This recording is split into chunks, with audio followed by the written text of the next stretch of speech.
పాలమూరు జిల్లా వరప్రదాయని జూరాల ప్రాజెక్టు అడుగంటుతోంది. నీటి నిల్వలు డెడ్ స్టోరేజీకి చేరుతున్నాయి. దీంతో మార్చి చివరి నాటికే తాగునీటు కష్టమయ్యేలా ఉంది. చివరి వరకు పంటలకు నీరిచ్చే పరిస్థితి లేకుండా పోయింది.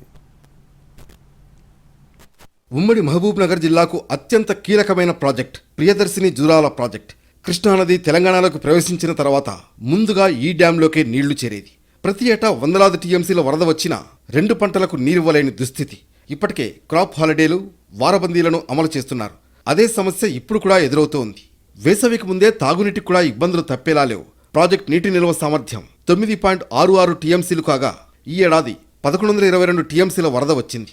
ప్రాజెక్టు పూర్తిస్థాయి ఆయకట్టు లక్షల ఎకరాలకు పైనే. ప్రతి ఏటా వరద ప్రారంభమైన వెంటనే జూరాల ప్రాజెక్టు నిండుకుండలా మారుతుంది. ఎగువన మొత్తం నల్లరేగడి నేలలు కావడంతో బురదమట్టి కొట్టుకువచ్చి ప్రాజెక్టులో భారీగా ఒండ్రు పేరుకుపోతోంది. ప్రస్తుతం ప్రాజెక్టులో 5.73 టీఎంసీల నీరు ఉండగా ఇందులో వాడుకోగలిగిన నీళ్లు 3 టీఎంసీలు మాత్రమే.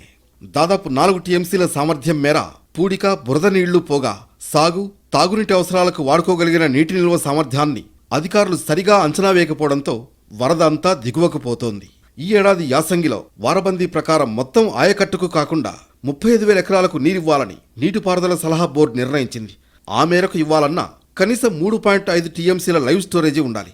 దాంట్లోనూ మిషన్ భగీరథకు సరఫరా చేయాల్సి ఉంటుంది. సాధారణంగా వరద వచ్చే రోజుల్లో సాధ్యమైనన్ని నీళ్లను రిజర్వాయర్లో నిల్వ చేయాలి. వరద ఆగిపోయిన తర్వాత ఎగువ నుంచి వచ్చే సీపేజ్ వాటర్పై ఆధారపడతారు. కానీ ఎగువన ఉన్న కర్ణాటక నుంచి కొన్నేళ్లుగా సీపేజ్ వాటర్ అనుకున్న స్థాయిలో రావడం లేదు. కర్ణాటక రోడ్ కమ్ బ్యారేజీలు నిర్మించుకోవడమే ఇందుకు ప్రధాన కారణం. అలాగే ఎగువన ఉన్న నారాయణపూర్ రిజర్వాయర్ పరిధిలో కూడా వారబందీ అమలు చేస్తుండడం వల్ల దిగువకు ఇన్ఫ్లో ఆశించిన స్థాయిలో లేదు. జూరాల ప్రాజెక్ట్ ప్రధాన ఆయకట్టుతో పాటు భీమా, నెట్టెంపాడు, కోయిల్ సాగర్ ఎత్తిపోతల పథకాలు కూడా దీని ఆధారంగా నడుస్తున్నాయి. ఎగువ నుంచి సీపేజీ నీళ్లు రాకపోవడంతో ప్రధాన ఆయకట్టుకే ఇబ్బందిగా ఉంది. ఇలాంటి పరిస్థితుల్లో ఎత్తిపోతల పథకాలపై ఆధారపడి చేపట్టిన సాగు ప్రశ్నార్థకంగా మారింది. ఇదిలా ఉంటే జూరాల గేట్ల లీకేజీ ద్వారా 1000 నుంచి 1500 క్యూసెక్కుల నీరు దిగువకు వృధాగా పోతోంది. జూరాల ప్రాజెక్టుకు 64 క్రస్ట్ గేట్లుండగా 12 గేట్ల నుంచి నీరు లీక్ అవుతోంది. 2021లో గేట్ల రిపేర్ కోసం 12 కోట్లతో టెండర్లు పిలిచినా పనులు సాగడం లేదు. 6 నెలల్లో పూర్తి చేయాల్సి ఉండగా ఇప్పటి వరకు 25% మాత్రమే కంప్లీట్ అయ్యాయి. మరో 8 గేట్లకు రోప్ ముప్పు ఉన్నప్పటికీ పట్టించుకోవడం లేదు.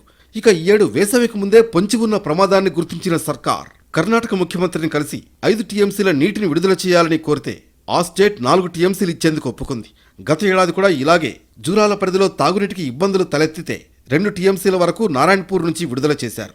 మరి ఈసారి కర్ణాటక ప్రభుత్వం హామీ ఇచ్చిన మేర నీటిని ఎప్పుడు విడుదల చేస్తుందో అని జిల్లా రైతాంగం ఎదురు చూస్తోంది.